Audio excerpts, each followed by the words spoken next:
ایک دفعہ یہودیوں نے اپنا جاسوس بغداد کی طرف بھیجا کہ مسلمانوں کے حالات معلوم کرو، ان کے اندر کون سی چیز پائی جاتی ہے کہ جس کی وجہ سے یہ ہم پر ہیوی ہے، ہم کبھی ان پر تسلط اپنا نہیں جما سکتے۔ بغداد کیونکہ ایک بہت بڑا علمی مرکز تھا، اسلامی مرکز تھا، اس لیے وہاں بھیجا گیا۔ وہ جاسوس کہتا ہے جب وہاں سے میں نکلا، بغداد پہنچا تو میں تھک گیا تھا، مجھے کافی بھوک لگی تھی۔ سب سے پہلے میں نے ایک ہوٹل کا رخ کیا۔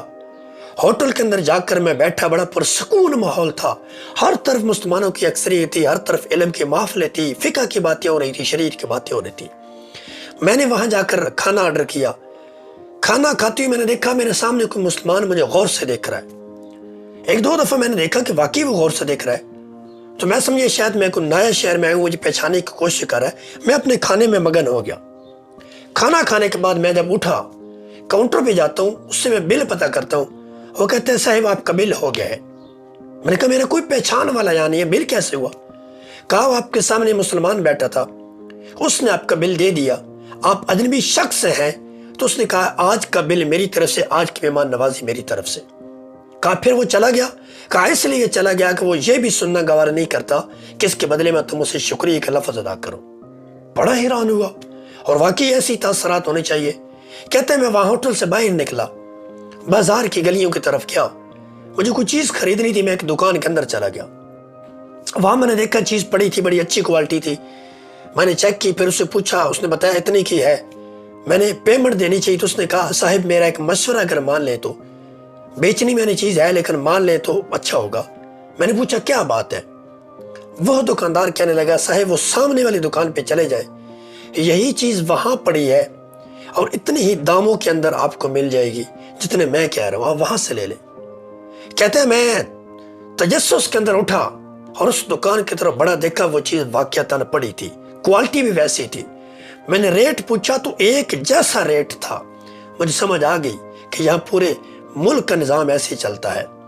اور پھر اس کے بعد میں نے چیز وہاں سے لے لی، لیکن میرے دل میں یہ بات کھٹک رہی تھی کہ یار اس نے مجھے کیوں چیز نہیں دی۔ لہذا میں وہاں سے اٹھا، پہلے دکاندار کے پاس گیا، کہا میں نے چیز تو لے لی ہے لیکن اس بات کی سمجھ نہیں آتی کہ آپ نے چیز مجھے کیوں نہیں بیچی۔ کہا اس لیے کہ آج میرے پاس کافی گاہک آئے تھے، میرے پاس کافی مال اکٹھا ہو گیا، میرا شام کا کھانا پینا سارا بیوی بچے اچھی طریقے سے کھا سکیں گے، لیکن اس کے پاس کوئی خاص گاہک نہیں آئے، تو میں نے سوچا میرا گزارا ہو جائے گا، کیوں نہ اس کے پاس بھیج دوں تاکہ اس کا نظام چل جائے، شام کو وہ بھی اچھی طریقے سے کھانا کھا سکیں۔ کہتا بس یہ تاثرات تھے۔ میں لینے کے بعد واپس پہنچا، میں نے بتایا تم جو مرضی کر لو، کبھی تم ان کے اوپر تسلط قائم نہیں کر سکتے۔ میں نے جب یہ دو واقعات بتائے، اس وقت ان کو سمجھ آ گیا، انہوں نے کہا اب پلاننگ اس پہ کرنی ہے کہ یہ چیزیں مسلمانوں سے ختم کرنی ہے، اخلاقیات ختم کرنی ہے، ایک دوسرے کی محبت ختم کرنی ہے۔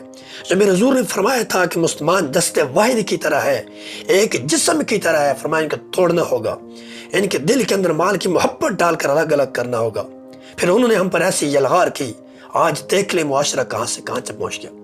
جس وقت ہمارے حالات یہ تھے تب ہمیں عروج تھا، آج ہم صرف اپنے پیٹ پر ہاتھ رکھتے ہیں، اور آج معاملات آپ کے سامنے کیسے ہو چکا ہے۔